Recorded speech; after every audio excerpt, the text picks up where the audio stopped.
दोस्तों, आज की कहानी में आपका स्वागत है। कहानी शुरू करने से पहले कमेंट करके जरूर बताइए कि आप हमारी वीडियो कहां से देख रहे हैं और वीडियो पसंद आए तो लाइक करें और चैनल को सब्सक्राइब जरूर करें। मेरा नाम सुशील है और आज मैं 55 साल का हूँ। मेरी जिंदगी बाहर से देखने पर साधारण लगती थी, लेकिन मेरे सीने में अपने परिवार के लिए हजारों सपने थे। मेरी पत्नी नब्या बहुत समझदार और त्याग करने वाली औरत थी। हमारी शादी के शुरुआती साल बेहद साधारण थे। 2 कमरों का छोटा सा घर, सीमित कमाई और जरूरतें पूरी करने की लगातार कोशिश, बस यह हमारी दुनिया थी। मैं ट्रांसपोर्ट कंपनी में मजदूरी करता था और सुबह अंधेरे में निकलकर देर रात लौटता था। नब्या कभी मेरी कम कमाई को लेकर शिकायत नहीं करती थी।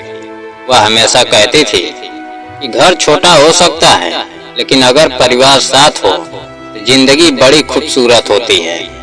शादी के कुछ साल बाद नब्या ने मुझे बताया कि हमारे घर बच्चा आने वाला है, तो मेरी खुशी का ठिकाना नहीं रहा। मैंने उसी दिन तय कर लिया कि चाहे मुझे दिन रात मेहनत करनी पड़े, मैं अपने बच्चे को वह जिंदगी दूंगा जो मुझे कभी नहीं मिली। कुछ महीनों बाद हमारे बेटे कार्तिक का जन्म हुआ।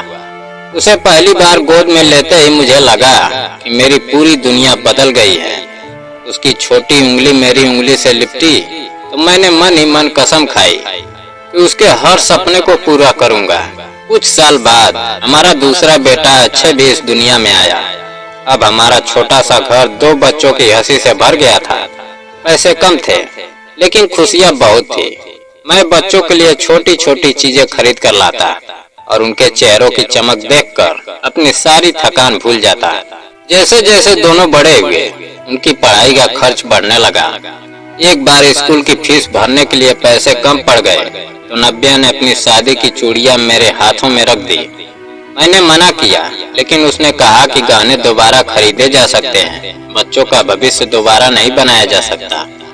उसकी बात ने मुझे अंदर तक हिला दिया और मैंने चूड़ियां बेचकर दोनों की फीस भर दी। बच्चों की पढ़ाई अच्छी चले, इसलिए मैंने दिन की नौकरी के साथ रात में भी काम करना शुरू कर दिया। कई बार ट्रक में ही कुछ घंटे सो जाता और फिर सफर पर निकल पड़ता।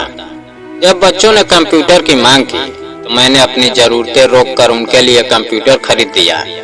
लेकिन धीरे धीरे मेरी मेहनत का एक दूसरा असर भी होने लगा। मैं बच्चों की हर इच्छा पूरी करता गया और उन्हें जरूरत और जिद का अंतर समझाना भूल गया। जब वे बड़े हुए तो उनकी मांगे भी बड़ी होती गई। मांगे मोबाइल, अच्छे कपड़े, घूमने के लिए पैसे। मैं हर बार बिना सवाल किए पैसे देता।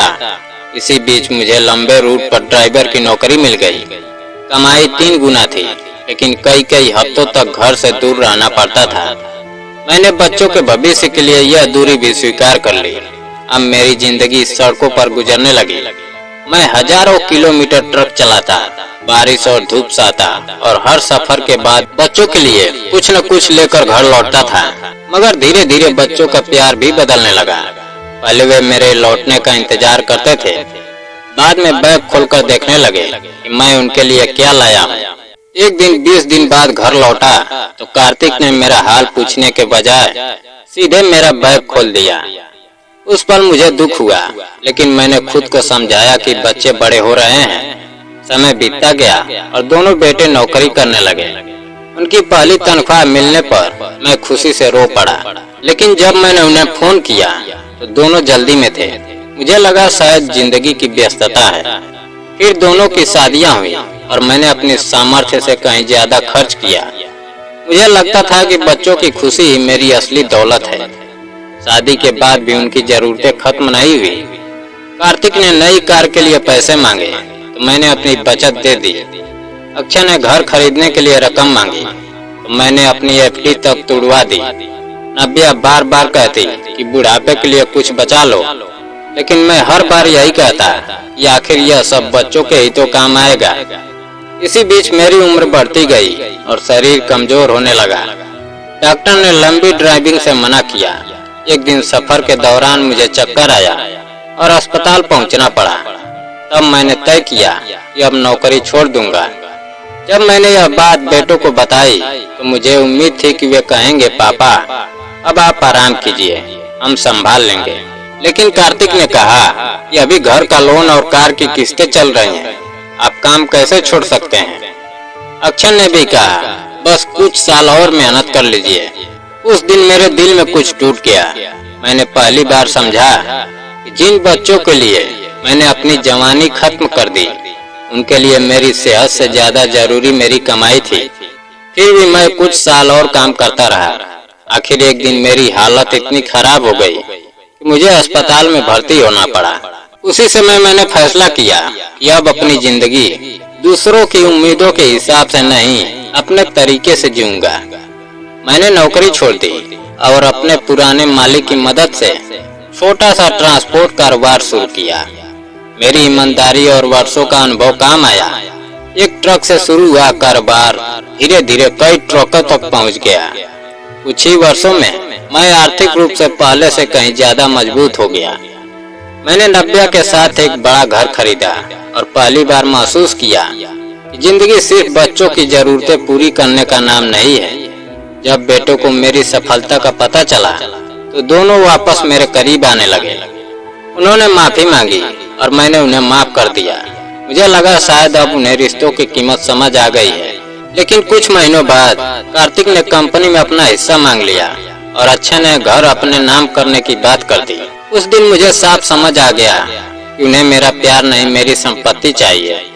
मैंने दोनों को सामने बैठाकर कहा, मैंने तुम्हें देने में कभी हिसाब नहीं लगाया, लेकिन अब अपनी बाकी जिंदगी के लिए मुझे तुम्हारी अनुमति की जरूरत नहीं है।